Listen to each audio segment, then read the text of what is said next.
കോൺഗ്രസ് നേതാവ് ശ്രീ രാഹുൽ ഗാന്ധി കേരളത്തിൽ വരുമ്പോൾ ബിജെപിയുടെ നാവായി മാറുന്നു എന്നുള്ളത് ഞെട്ടിപ്പിക്കുന്നൊരു അനുഭവമാണ്. കാരണം അദ്ദേഹത്തിന്റെ പ്രസംഗങ്ങൾ ഉടനീളം ബിജെപിക്ക് പുതിയ പുതിയ ആയുധങ്ങൾ നൽകുന്നതും അവരെ പിന്തുണയ്ക്കുന്നതുമാണ്. ഇതുവരെ പൌരത്വ ഭേദഗതി നിയമം പോലെയുള്ള ഏറെ ഗൌരവമായ പ്രശ്നങ്ങളിൽ ബിജെപിയെ വിമർശിക്കാൻ രാഹുൽ ഗാന്ധി ധൈര്യം കാണിച്ചിട്ടില്ല. ഇന്ത്യൻ എക്സ്പ്രസ് റിപ്പോർട്ട് ചെയ്തതനുസരിച്ചാണെങ്കിൽ കരട് പ്രകടന പത്രികയിൽ പൌരത്വ ഭേദഗതി നിയമം റദ്ദാക്കണമെന്നുണ്ടായിരുന്നു. കോൺഗ്രസിന്റെ കരട് പത്രികയിൽ നിന്ന് അത് ഒഴിവാക്കിയത് ശ്രീ രാഹുൽ ഗാന്ധിയുടെ എല്ലാം നിർദ്ദേശത്തിന്റെ ഫലമായിട്ടാണ് എന്നാണ് ആ പത്രത്തിന്റെ റിപ്പോർട്ടിൽ നിന്ന് മനസ്സിലാക്കാൻ കഴിയുന്നത്.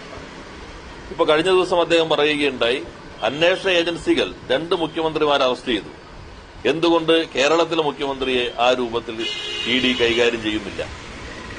നാം കാണേണ്ടത്, കഴിഞ്ഞ ദിവസമാണ് നരേന്ദ്രമോദി, ഇന്ത്യൻ പ്രധാനമന്ത്രി ശ്രീ നരേന്ദ്രമോദി ത്രിപുരയിലെ ഇലക്ഷനിൽ ഒരു കാര്യം വ്യക്തമാക്കുകയുണ്ടായി. അത് കേന്ദ്ര അന്വേഷണ ഏജൻസികൾ രാഷ്ട്രീയമായി ദുരുപയോഗപ്പെടുത്തുന്നു എന്ന് പ്രതിപക്ഷം പറയുമ്പോൾ അതേ അന്വേഷണ ഏജൻസികൾ എന്തുകൊണ്ട് കേരളത്തിലെ മുഖ്യമന്ത്രിയെ അറസ്റ്റ് ചെയ്യുന്നില്ല എന്ന ചോദ്യമാണ് രാഹുൽ ഗാന്ധി ചോദിക്കുന്നത്. അതുകൊണ്ട് തന്നെ കേന്ദ്ര അന്വേഷണ ഏജൻസികളെ സംബന്ധിച്ചുള്ള പ്രതിപക്ഷത്തിന്റെ വിമർശനം ശരിയല്ല എന്ന രൂപത്തിൽ അദ്ദേഹം ത്രിപുരയിൽ പ്രസംഗിച്ചതായി മാധ്യമങ്ങൾ റിപ്പോർട്ട് ചെയ്തിരുന്നു. ഇപ്പോ ശ്രീ നരേന്ദ്രമോദിക്ക് അത്തരം കാര്യങ്ങൾ ആവർത്തിക്കാനുള്ളൊരു അവസരവും ഇത്തരം അന്വേഷണ ഏജൻസികളെ രാഷ്ട്രീയ താൽപര്യത്തിന് വേണ്ടി ദുരുപയോഗപ്പെടുത്തുന്നു എന്ന ഏറ്റവും ശക്തമായ വിമർശനത്തിനെ ദുർബലപ്പെടുത്താനുള്ള നീക്കവുമാണ് രാഹുൽ ഗാന്ധിയുടെ ഭാഗത്തുനിന്നുണ്ടായിട്ടുള്ളത്. ഇടതുപക്ഷം എക്കാലത്തും ഈ അന്വേഷണ ഏജൻസികൾ ഉപയോഗിച്ചുകൊണ്ട് രാഷ്ട്രീയ നേതാക്കന്മാരെ, പ്രതിപക്ഷ പാർട്ടി നേതാക്കന്മാരെ വേട്ടയാടുന്നതിനെതിരെ ശക്തമായ നിലപാട് സ്വീകരിച്ചിട്ടുണ്ട്. ശ്രീ രാഹുൽ ഗാന്ധിയെ 52 മണിക്കൂർ ഇഡി ചോദ്യം ചെയ്തു എന്ന് അദ്ദേഹം തന്നെ പറയുന്നുണ്ട്. ശ്രീമതി സോണിയാഗാന്ധിയെ ചോദ്യം ചെയ്തിരുന്നു. ആ ഘട്ടത്തിൽ ഇത്രയും ചോദ്യം ചെയ്തിട്ട് എന്താ ഇവർ അറസ്റ്റ് ചെയ്യാത്തത് എന്ന ചോദ്യമല്ല ഇടതുപക്ഷം ഉന്നയിച്ചത്. ആ ചോദ്യം ചെയ്യലും രാഷ്ട്രീയ പ്രേരിതമാണ്, അന്വേഷണ ഏജൻസികളെ രാഷ്ട്രീയ താൽപര്യങ്ങൾക്ക് വേണ്ടി ഉപയോഗിക്കലാണ് എന്ന ശരിയായ തിരിച്ചറിവോടുകൂടിയുള്ള വിമർശനമാണ് ഇടതുപക്ഷം ഉന്നയിച്ചത്. എന്നാൽ രാഹുൽ ഗാന്ധിയുടെ കേരളത്തിൽ വന്നിട്ടുള്ള അദ്ദേഹത്തിന്റെ പരാമർശങ്ങൾ ഒരു പ്രാദേശിക കോൺഗ്രസ് നേതാവിനെ പോലെ ഇന്ത്യ എന്ന രാജ്യത്ത് നടക്കുന്ന ഏറ്റവും ശക്തമായ രാഷ്ട്രീയ പോരാട്ടവും അതിന് ബിജെപി ഉപയോഗിക്കുന്ന ആയുധങ്ങളെ മനസ്സിലാകാതെ എന്ന മട്ടിലുള്ള അദ്ദേഹത്തിന്റെ പ്രതികരണവും എല്ലാ മതനിരപേക്ഷ ജനാധിപത്യവാദികളെയും ഞെട്ടിപ്പിക്കുന്നതാണ്. അതോടൊപ്പം തന്നെ തെലങ്കാന മുഖ്യമന്ത്രി രേവന്ത് റെഡ്ഡി അദ്ദേഹം ചില പരാമർശങ്ങൾ നടത്തുകയുണ്ടായി. യഥാർത്ഥത്തിൽ അദ്ദേഹം പറഞ്ഞ പരാമർശങ്ങൾ, മുഖ്യമന്ത്രി വർഗീയവാദിയാണ് എന്ന മട്ടിൽ അദ്ദേഹം പറഞ്ഞ പരാമർശങ്ങൾ പൂർണ്ണമായും അദ്ദേഹത്തിന് തന്നെ ചേരുന്നതാണ്. മുൻ ABVP നേതാവാണ് ശ്രീ രേവന്ത് റെഡ്ഡി. ABVPയിൽ നിന്ന് തെലുങ്ക് ദേശത്തിൽ വന്ന് അവിടെ നിന്ന് കോൺഗ്രസിലേക്ക് എത്തി. കഴിഞ്ഞ ദിവസം കോൺഗ്രസിൽ നിന്ന് BJPയിൽ നിന്ന് കോൺഗ്രസിലേക്ക് എത്തിയ ഒരാൾ തെരഞ്ഞെടുപ്പ് കഴിഞ്ഞപ്പോൾ നടത്തിയ പ്രതികരണം നിങ്ങൾ ശ്രദ്ധിച്ചിട്ടുണ്ടാവും. RSS പറഞ്ഞിട്ടാണ് ഞാൻ കോൺഗ്രസിൽ ചേർന്നത്, അത് BJPയുടെ വിജയം ഉറപ്പിക്കാൻ വേണ്ടിയാണ് എന്ന് അദ്ദേഹം പറയുകയുണ്ടായി. അപ്പൊ ആര് പറഞ്ഞിട്ടാണ് ABVP നേതാവായ ശ്രീ രേവന്ത് റെഡ്ഡി ഇപ്പോ കോൺഗ്രസിൽ എത്തിയിട്ടുള്ളത് എന്ന് അദ്ദേഹം തന്നെ വ്യക്തമാക്കേണ്ടതാണ്. കഴിഞ്ഞ ദിവസം തെലങ്കാനയിൽ നടന്ന സംഭവം നമ്മളെല്ലാവരെയും വേദനിപ്പിക്കുന്നതാണ്. മദർ തെരേസയുടെ ആ ചിത്രങ്ങൾ പോലും അടിച്ചു തകർക്കുന്ന രൂപത്തിലേക്ക് സ്കൂളിലേക്ക് നടന്ന ആക്രമണം. അപ്പൊ ആ സംഭവത്തിൽ ശരിയായ രൂപത്തിൽ കേസ് ചാർജ് ചെയ്യാൻ പോലും കഴിഞ്ഞിട്ടില്ല എന്നാണ് മാധ്യമങ്ങൾ റിപ്പോർട്ട് ചെയ്തിട്ടുള്ളത്. അപ്പൊ BJP ഭരണം ഇരിക്കുന്ന സംസ്ഥാനങ്ങളെക്കാളും മോശമായ രൂപത്തിൽ മതന്യൂനപക്ഷങ്ങൾക്ക് നേരെ ആക്രമണം നടക്കുന്ന ഒരിടമായി തെലങ്കാനയെ മാറ്റി തീർത്ത ശ്രീ രേവന്ത് റെഡ്ഡിക്കാണ് അദ്ദേഹം പറഞ്ഞിട്ടുള്ള പരാമർശങ്ങൾ പൂർണ്ണമായി യോജിക്കുന്നത്. ഇപ്പൊ BJPക്കെതിരെ ശരിയായ രൂപത്തിൽ നിലപാട് സ്വീകരിക്കാൻ കോൺഗ്രസിന് കഴിയാതെ പോകുന്നു എന്നുള്ളതാണ് രാഹുൽ ഗാന്ധിയുടെ പ്രതികരണങ്ങളിൽ നിന്ന് മനസ്സിലാക്കുന്നത്. NDAക്കെതിരെ ഇപ്പോൾ ഇന്ത്യ സഖ്യം ചെറുതെങ്കിലും ഒരു പ്രതീക്ഷ നൽകുന്ന ഒരു സഖ്യം എന്ന നിലയിലാണ് തുടക്കത്തിലൊക്കെ പോയത്. ഇപ്പോൾ മുഖ്യമന്ത്രിയും രാഹുൽ ഗാന്ധിയും തമ്മിൽ നേർക്കുനേർ ഇങ്ങനെ ആരോപണ പ്രചാരണങ്ങൾ വരുന്നത് എങ്ങനെ ഈ മുന്നണിയെ സാധാരണ വോട്ടർമാർ വിശ്വസിക്കും? അത് രാഹുൽ ഗാന്ധി ഒരു ദേശീയ നേതാവാണ് എന്ന് എപ്പോഴെങ്കിലും ഒന്ന് ചിന്തിക്കണം. ഇപ്പൊ നിങ്ങൾ പത്രപ്രവർത്തകരുടെ നിലയിൽ എല്ലാം ശ്രദ്ധിക്കുന്നവരായിരിക്കുമല്ലോ. ഒന്നാമത്തെ ഫേസ് തെരഞ്ഞെടുപ്പ് നടക്കുന്നു. പശ്ചിമ UP, മധ്യപ്രദേശ്, ബീഹാർ. രാഹുൽ ഗാന്ധി എത്ര തവണ പോയി? രാജീവ് സർദേശായിട്ട് തന്നെ ട്വീറ്റുകൾ ശ്രദ്ധിച്ചിട്ടുണ്ടാവുമല്ലോ. കേരളത്തിലാണോ BJPക്ക് എതിരെയുള്ള ഈ ഏറ്റവും പ്രധാനപ്പെട്ട പോരാട്ട ഭൂമി എന്നാണോ രാഹുൽ ഗാന്ധി ധരിച്ചിരിക്കുന്നത് എന്ന് ദേശീയ തലത്തിൽ തന്നെ പലരും ചോദിക്കുകയാണ്. ആകെ കഴിഞ്ഞ 9-ാം തീയതി 2 യോഗങ്ങളിൽ മാത്രമാണ് ഈ പ്രദേശങ്ങളിൽ രാഹുൽ ഗാന്ധി പ്രസംഗിച്ചതെന്നാണ് ടൈംസ് ഓഫ് ഇന്ത്യ റിപ്പോർട്ട് ചെയ്യുന്നത്. അപ്പൊ ഇന്ത്യയുടെ ഏറ്റവും പ്രധാനപ്പെട്ട ഒരു രാഷ്ട്രീയ ഭൂമിയാണല്ലോ ഉത്തർപ്രദേശിലും മധ്യപ്രദേശിലെയും ബീഹാറിലെയും ബിജെപിയുടെ സീറ്റ് കുറയ്ക്കുന്നതിന് വേണ്ടി ശക്തമായ പ്രചാരണ രംഗത്ത് ഇറങ്ങേണ്ട രാഹുൽ ഗാന്ധി ആ ഭാഗത്തേക്ക് പോകുന്നില്ല. ഇത് ആദ്യത്തെ അനുഭവമല്ല. നിങ്ങൾ ശ്രദ്ധിച്ചാൽ സൂക്ഷ്മമായി നോക്കുകയാണെങ്കിൽ ഉത്തർപ്രദേശിലെ കഴിഞ്ഞ നിയമസഭാ തെരഞ്ഞെടുപ്പിൽ 7 റൌണ്ട് ഉണ്ടായിരുന്നു. 7 ഘട്ട തെരഞ്ഞെടുപ്പായിരുന്നു. 5-ാം ഘട്ട തെരഞ്ഞെടുപ്പിൽ മാത്രമാണ് രാഹുൽ ഗാന്ധി അവിടെ പ്രചരണത്തിൽ ഇറങ്ങിയത്. അപ്പോ ഒരു തരത്തിലും ബിജെപിക്കെതിരെയുള്ള പോരാട്ടത്തിന്റെ ആ ഗൌരവം മനസ്സിലാക്കി ഇടപെടാൻ രാഹുൽ ഗാന്ധി കഴിയുമില്ല. അദ്ദേഹം കേരളത്തിൽ കേന്ദ്രീകരിക്കുന്നു. ഇപ്പൊ കേരളത്തോടൊപ്പം തന്നെ കർണാടകയിൽ 1-ാമത്തെ ഫേസ് ഇലക്ഷൻ നടക്കുന്നുണ്ട്. കർണാടകയിൽ ഇപ്പോ പല പ്രഡിക്ഷൻസും വരുന്നുണ്ട്. അതെല്ലാം അവിടെ നിൽക്കട്ടെ. കഴിഞ്ഞ തവണ കോൺഗ്രസ് നിയമസഭാ തെരഞ്ഞെടുപ്പിൽ ഭൂരിപക്ഷം കിട്ടി സർക്കാർ രൂപീകരിച്ചതിന് ശേഷമാണ് 2019 കർണാടകയിൽ ലോക്സഭാ തെരഞ്ഞെടുപ്പ് നടന്നത്. അന്ന് 28-ൽ ഒറ്റ സീറ്റിൽ കോൺഗ്രസ് ഒതുങ്ങി. 26 സീറ്റ് ബിജെപിക്ക് കിട്ടി. ഇവിടെ ആര് ജയിച്ചാലും ബിജെപിക്കെതിരെ നിൽക്കും. ഞങ്ങളാണെങ്കിൽ ബിജെപിക്കെതിരെയുള്ള ഫിക്സഡ് ഡെപ്പോസിറ്റാണ്. അപ്പോ കർണാടകയിൽ ഒരു സീറ്റ് മാത്രമുള്ള കോൺഗ്രസിന്റെ സീറ്റ് വർദ്ധിപ്പിക്കാൻ അദ്ദേഹം ഇവിടെ സമയം ചെലവഴിക്കുകയാണോ വേണ്ടത്, കർണാടകയിൽ സമയം ചെലവഴിക്കുകയാണോ വേണ്ടത്? അദ്ദേഹം യുപിയിൽ ഇപ്പോ ഒരു ഇന്ത്യ എന്ന സംവിധാനം ഒരു ആത്മവിശ്വാസം പകരുമ്പോൾ യുപി ഏറ്റവും കൂടുതൽ സീറ്റ് യുപിയിലാണല്ലോ, 80 സീറ്റ്. ബീഹാർ ഏറ്റവും പ്രധാനപ്പെട്ട സംസ്ഥാനമാണല്ലോ. അതുപോലെ മധ്യപ്രദേശിൽ കമൽനാഥ് മത്സരിക്കുമ്പോഴത്ത് ഒരു ശക്തമായ മത്സരം ഉണ്ട് എന്ന് പറയുന്നിടത്തേക്ക് പോലും എത്തിയിട്ടില്ല എന്നുള്ളത് മാത്രമാണ്. രാഹുൽ ഗാന്ധി മാത്രമല്ല, ഇപ്പൊ ടൈംസ് ഓഫ് ഇന്ത്യ പറയുന്നത് ഒരു സ്റ്റാർ ക്യാമ്പയിനേഴ്സും പോയിട്ടില്ല. ഒരു ദിവസം രാഹുൽ ഗാന്ധി ഏപ്രിൽ 9-ന് പോയി ഒഴിവാക്കി കഴിഞ്ഞാൽ ഒരു സ്റ്റാർ ക്യാമ്പയിനേഴ്സായി കോൺഗ്രസിന്റെ ലിസ്റ്റിൽപ്പെട്ട ആരും അങ്ങോട്ട് പോകുന്നില്ല. എല്ലാവരും കേരളത്തിലേക്ക് വരികയാണ്. എല്ലാ കോൺഗ്രസ് നേതാക്കന്മാരും കേരളത്തിൽ ഇവരാരെ പരാജയപ്പെടുന്നത് ബിജെപിയാണോ? ബിജെപി ശക്തമായി നിൽക്കുന്നിടത്ത് പോകാതെ കേരളത്തിലേക്ക് വരുന്നത് ബിജെപിക്ക് സഹായം ചെയ്യലാണ്. യഥാർത്ഥത്തിൽ രാഹുൽ ഗാന്ധി കേരളത്തിൽ വരുമ്പോൾ ഒരു പ്രാദേശിക മേധാവിനെ പോലെ ബിജെപിയുടെ നാവായി മാറുന്നു എന്നുള്ളത് ഇന്ത്യ സഖ്യത്തിൽ ഉൾപ്പെടെ പ്രതീക്ഷ അർപ്പിച്ചിരിക്കുന്ന ആളുകൾക്ക് അവരെ ഞെട്ടിപ്പിക്കുന്ന ഒരു അനുഭവമാണ്. രാഹുൽ ഗാന്ധി അദ്ദേഹത്തെ ആരെങ്കിലും മിസ്ലീഡ് ചെയ്യുന്നതാണ്, പ്രത്യേകിച്ച് കേരളത്തിൽ നിന്നൊക്കെയുള്ള ദേശീയ നേതാക്കളുള്ള സാഹചര്യത്തിൽ? തീർച്ചയായിട്ടും. അല്ലെങ്കിൽ ഇപ്പോ അദ്ദേഹം കേരളത്തിൽ മത്സരിക്കാൻ നേരത്തെ തെരഞ്ഞെടുക്കുന്നതും ഇപ്പോ വീണ്ടും അവിടെ തന്നെ മത്സരിക്കുന്നത് അത് അവരുടെ പാർട്ടിക്ക് തീരുമാനിക്കാം. പക്ഷെ നിങ്ങൾ നോക്കൂ, തമിഴ്നാട്ടിൽ ഞങ്ങൾ എല്ലാവരും ചേർന്നാണല്ലോ നിൽക്കുന്നത്. അവിടെ CPIM-ന് 2 സിറ്റിംഗ് സീറ്റ് ഉണ്ട്.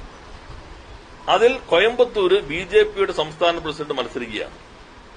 അവിടെ മുന്നണിയെ നയിക്കുന്നത് DMK ആണ്. DMK പറഞ്ഞു ഞങ്ങൾ ആ പോരാട്ടം നയിക്കാം. CPIM മറ്റൊരു സീറ്റിൽ മത്സരിക്കണം. ഞങ്ങളുടെ സീറ്റ് എടുക്കല്ല. 5 ലക്ഷത്തിൽ കൂടുതൽ ഭൂരിപക്ഷത്തിന് അവര് ജയിച്ച ഏറ്റവും പ്രധാനപ്പെട്ട സീറ്റ് ഒന്ന് CPIM-ന് നൽകി ബിജെപിയുടെ സംസ്ഥാന പ്രസിഡന്റിനെതിരെ DMK നേരിട്ട് മത്സരിക്കുകയാണ്. രാഹുൽ ഗാന്ധിയോ സ്വന്തം കുടുംബത്തിൽ നിന്നുള്ള ആളുകൾ മാത്രം ജയിച്ചിട്ടുള്ള മണ്ഡലത്തിൽ നിൽക്കുമോ എന്ന് പോലും ഉറപ്പിച്ച് പറയാതെ ബിജെപിക്കെതിരെ നിൽക്കുമെന്ന് ഏറ്റവും ശക്തമായ ഒരു നിലപാടുള്ള ഇടതുപക്ഷത്തിനെതിരെ മത്സരിക്കാൻ കേരളത്തിലേക്ക് വരികയാണ്. എന്ത് രാഷ്ട്രീയമാണ് അദ്ദേഹം ഇതുവഴി, ഏത് രാഷ്ട്രീയ സന്ദേശമാണ് അദ്ദേഹം ഇതുവഴി നൽകുന്നത്? അപ്പൊ കേരളത്തിലെ ഏതൊരു കോൺഗ്രസ് കോക്കസിന്റെ കീഴിലേക്ക് അദ്ദേഹം പോയിരിക്കുന്നു. ദേശീയ താൽപര്യം, ഇന്ത്യ എന്ന ഈ രാജ്യത്തെക്കുറിച്ച് ഉത്കണ്ഠകൾ അതൊന്നും ഈ അതിർത്തി, വാളയാർ അതിർത്തി ഇങ്ങോട്ട് കിടന്നാൽ അദ്ദേഹത്തിന് അലട്ടുന്നേയില്ല. ഇതാണ് മനസ്സിലാക്കേണ്ട ഭാഗം. ഇതിപ്പോ സതീശൻ പറഞ്ഞത് നരേന്ദ്രമോദിയുടെ മൗത്ത് പീസായിട്ട് മുഖ്യമന്ത്രി മാറിയിരിക്കുകയാണ്. കാരണം ബിജെപിക്ക് അനുകൂലമായിട്ടുള്ള സാഹചര്യങ്ങൾ ഒരുക്കാനാണ് അധികാരത്തിന്റെ ഭാഗമായിട്ടാണെന്ന രീതിയിലാണ് അവരും പ്രതികരിക്കുന്നത്. അപ്പൊ ഇതില് പ്രധാനമായും ഈ BJP ആര് ഭരിക്കുന്നു എന്നുള്ള രീതിയിലേക്ക് കാര്യങ്ങൾ പോവുകയാണ്. നിങ്ങൾക്ക് ഏതെങ്കിലും തരത്തിൽ ഭയപ്പാടുണ്ടോ ഈ? ഇപ്പൊ ഞാനൊരു കാര്യം പറഞ്ഞല്ലോ, ഈ തെരഞ്ഞെടുപ്പിലെ വിവിധ വിഷയങ്ങളിൽ പ്രധാനപ്പെട്ട ഒരു വിഷയമാണ് ഇപ്പൊ കെജ്രിവാൾ ജയിലിലാണ്, ഹേമന്ത് സോറൻ ജയിലിലാണ്. അന്വേഷണ ഏജൻസികളെ രാഷ്ട്രീയ താൽപര്യങ്ങൾക്ക് വേണ്ടി ദുരുപയോഗപ്പെടുത്തുന്നു. അത് ഏറ്റവും ശക്തമായ പ്രശ്നമാണ്. അവനിപ്പോ ആര് ദുർബലപ്പെടുത്തി?